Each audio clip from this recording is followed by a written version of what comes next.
Salam alaikum. Aujourd'hui, on va voir une leçon très importante en HTML.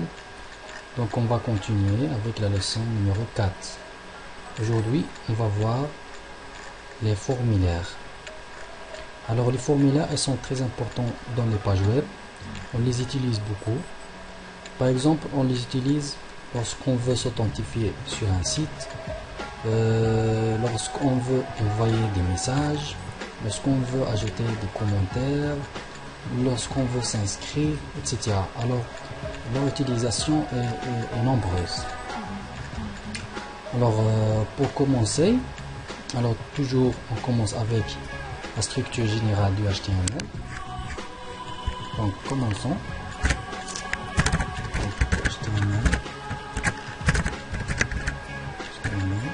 Donc, je vais choisir le langage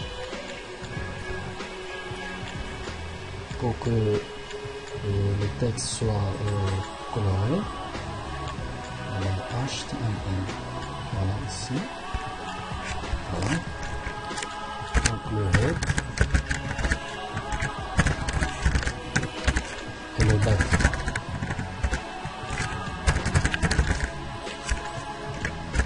Title.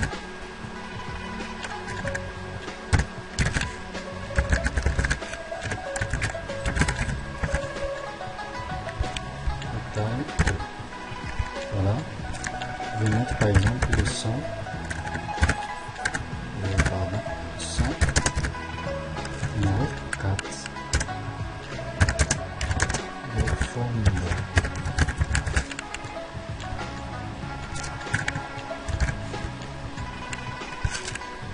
Alors, d'abord pour travailler avec le formulaire, alors on doit commencer par la balise forme.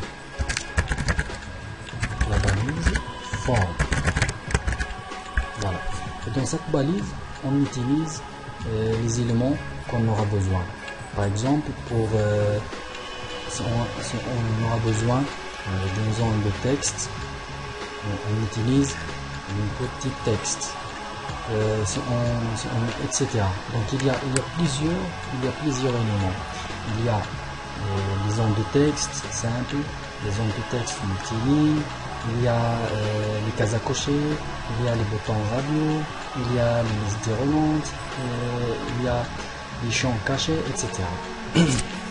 Alors, dans cette leçon, on va travailler sur un exemple d'une inscription dans un site.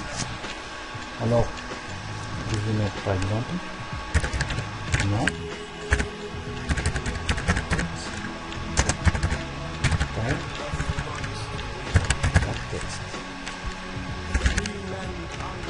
Voilà.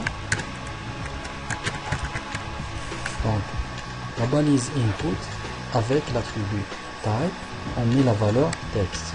Ça, c'est pour utiliser des zones de texte.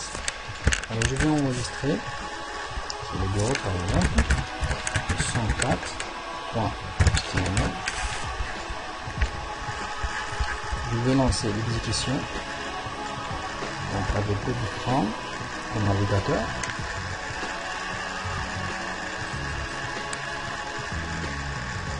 Voyons le résultat. Alors c'est ça, les zones de texte. Alors il y a le champ de mot de passe. Alors le champ de mot de passe, par exemple, mot de passe, on utilise la balise input, mais avec un type différent. Donc, dans le type, on va mettre password. Ça. Et voilà. Pour sortir la ligne, je vais mettre PR. Donc, j'exécute.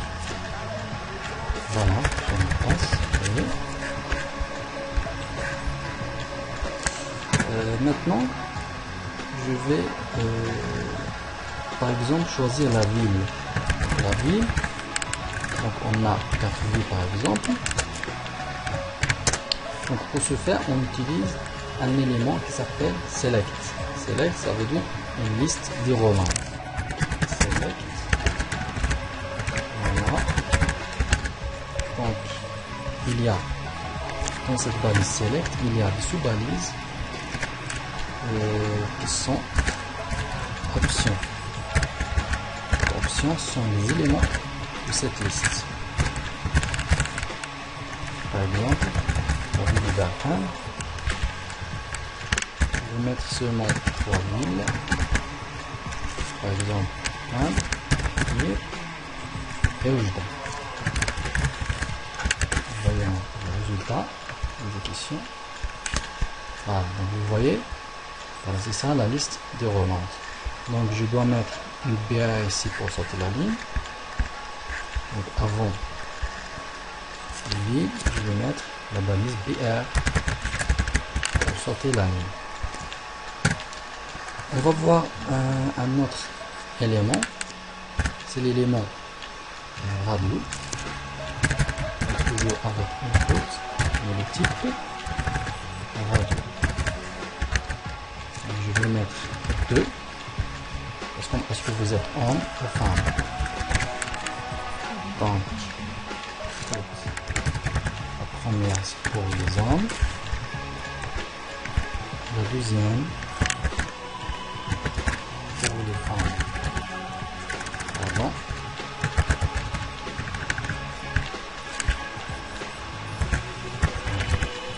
Voilà, donc j'exécute, voir le résultat. Voyons, voilà, on a homme et femme.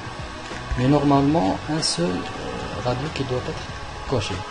Donc, pour résoudre ce problème, je dois ajouter l'attribut name et je mets le même nom pour les deux. Par exemple, ici S et là, encore S. Je mets une PR ici pour cette famille. J'exécute. Voilà. Un seul qui doit être coché à la fois, pas les deux. Maintenant, si on veut cocher plusieurs, par exemple concernant les loisirs, alors une personne doit avoir par exemple plusieurs loisirs, donc on peut cocher plusieurs. Donc pour ce faire, on n'utilise pas le radio, mais on utilise un autre élément qui s'appelle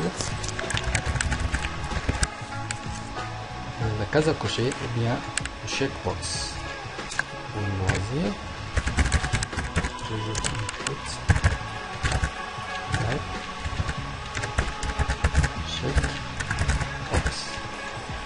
je vais mettre par exemple 3. Par exemple, lecture.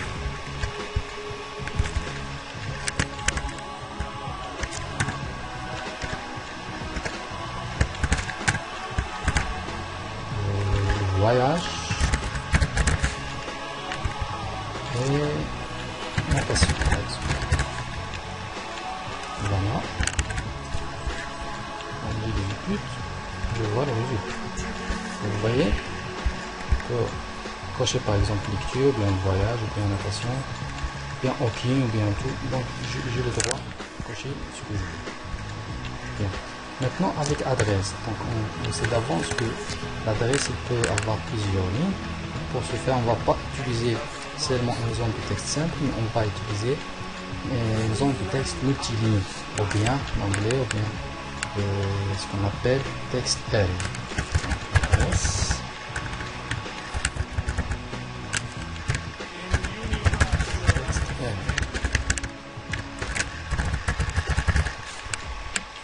Voilà. Donc text area apprend deux attributs. Il y a cross, il y a rows. Donc cross pour le nombre de colonnes, donc caractère, et rows pour le nombre de lignes. Je vais mettre 3 lignes par exemple, 50 caractères.